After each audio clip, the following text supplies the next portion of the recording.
today solve this equation in a very unique way. So our question is 2 divided by 2 divided by 2 divided by 2. If we divide 2 divided by 2 and 2 divided by 2, 2 divided by 2 gives us 1 and 2 divided by 2 gives us also 1. 1 divided by 1 gives us 1, but this is not an answer. To make a correct answer, first solve 2 divided by 2 gives us 1.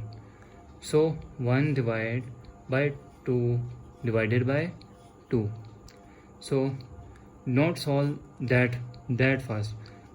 Again, first solve this division. 1 divided by 2 gives us 1 by 2 divided by 2.